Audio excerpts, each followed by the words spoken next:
Since his reign over the NBA in the mid-1990s, Michael Jordan has been widely accepted as the undisputed GOAT.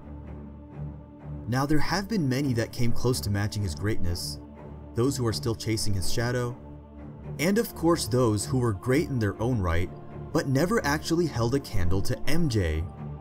However, as you all might know, there is one person who came closer than any of these previous individuals in terms of overtaking Michael Jordan. And that is, of course, Michael Scott, the regional manager of Dunder Mifflin Scranton. While both Jordan and Scott followed very different career paths, the metrics that we've analyzed give Michael Scott, and not Michael Jordan, the advantage in the greatest of all time debate. Now, in order to fully understand how these powerhouses fare against one another, we'll be examining the following categories: individual stats, brand reach, iconic dunks, competition, all-star teammates, and a plethora of other very important metrics. Now, in terms of pure stats alone, Michael Jordan is virtually neck and neck with Michael Scott.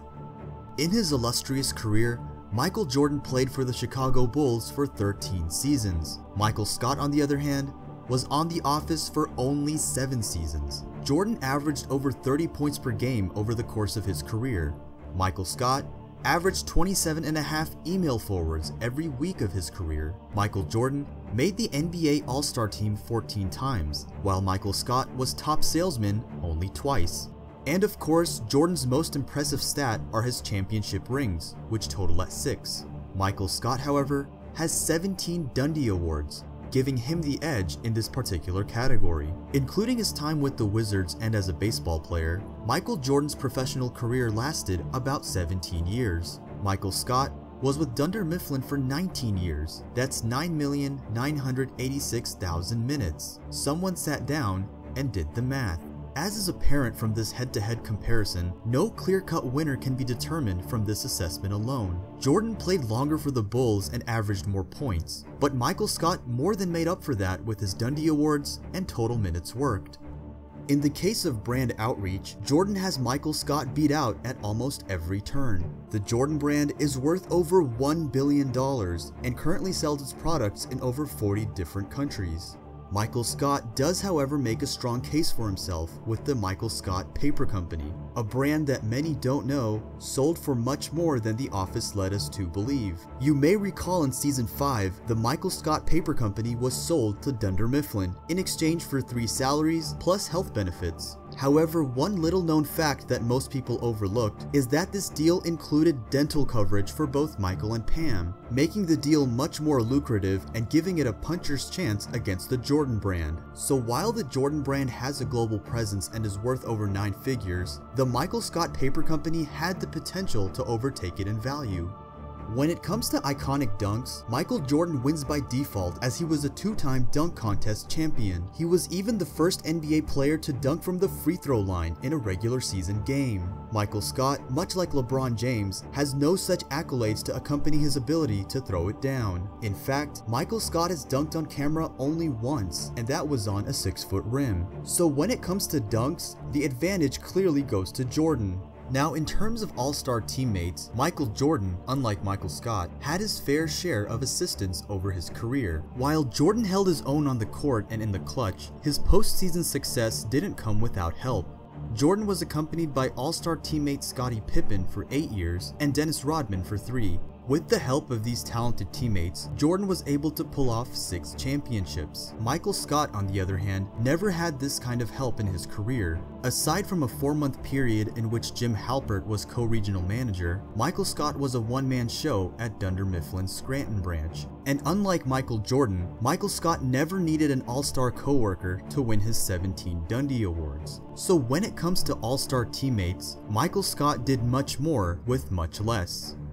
Our next category isn't quite as clear-cut as it has sparked many a debate in basketball communities, and that is the topic of competition. During Jordan's prime, the 3 best players he played against were Charles Barkley, Karl Malone, and Hakeem Olajuwon, all 3 of which are considered top 50 NBA players of all time. But despite being basketball behemoths in their own right, Jordan defeated both Barkley and Malone in the NBA Finals. Michael Scott, on the other hand, has played against a similar level of competition. In Season 1, Episode 5, titled Basketball, he led his fellow office workers in a pickup game against a team of warehouse workers. That team, which was considered Scranton's best, included basketball legends Darryl Philbin, Roy Anderson, and a sea monster. And while a head-to-head comparison of Michael Jordan's competition versus Michael Scott's competition is virtually impossible, the three guys Michael Scott had to play against weighed a cumulative 800 pounds. Michael Jordan's competition only weighed 750. So again, it seems as if Michael Scott has managed to edge out Michael Jordan in a key category. Now, in terms of longevity, many seem to underestimate its importance in the greatest of all time discussion. Longevity, in fact, is a huge factor in determining how great someone was during their career. We've seen numerous players peak for a year or two and then completely fall off due to age or injury. In the case of Michael Jordan and Michael Scott, the same principles apply. Michael Jordan first retired from basketball at the age of 30 and again at the age of 40. Since then, he hasn't played a single professional game in the NBA. Michael Scott, who is in his late 40s, has yet to retire. In fact, it is assumed that he will work professionally well into his 60s and maybe even 70s, due to his looming credit card debt and student loans. This stark difference in professional longevity cannot be ignored. Michael Scott completely blows Michael Jordan out of the water when it comes to years worked. And of course, our final and possibly most important category is middle names. Both Michael Jordan and Michael Scott have middle names that play a key role in deciding which of the two is superior. Michael Jeffrey Jordan and Michael Gary Scott both share simple yet meaningful middle names. What you may not have realized, however, is that Jeffrey is the name of a jellyfish that shows up in an episode of SpongeBob. Jeffrey Jellyfish is seen walking through a convention center and later wrangled and kidnapped by Patrick Star. In terms of Michael Scott, the name Gary is the name of SpongeBob's pet snail, who is a regular on the show and is even considered a main character, unlike Jeffrey. Another huge W for Team Scott, and the final nail in the coffin for Michael Jordan. Now, there are other categories that further strengthen the case for Michael Scott as being the GOAT. However, after everything we've covered so far, it's pretty clear that Michael Scott beats out Michael Jordan as the greatest of all time. I will say though, Jordan put up some very impressive numbers, and had he played a few more seasons, he might have been able to catch up with Michael Scott. But alas, it seems as if a new number one has taken the throne. I'm king of the world! Thanks for watching Austin 3 Party's first ever comparison video.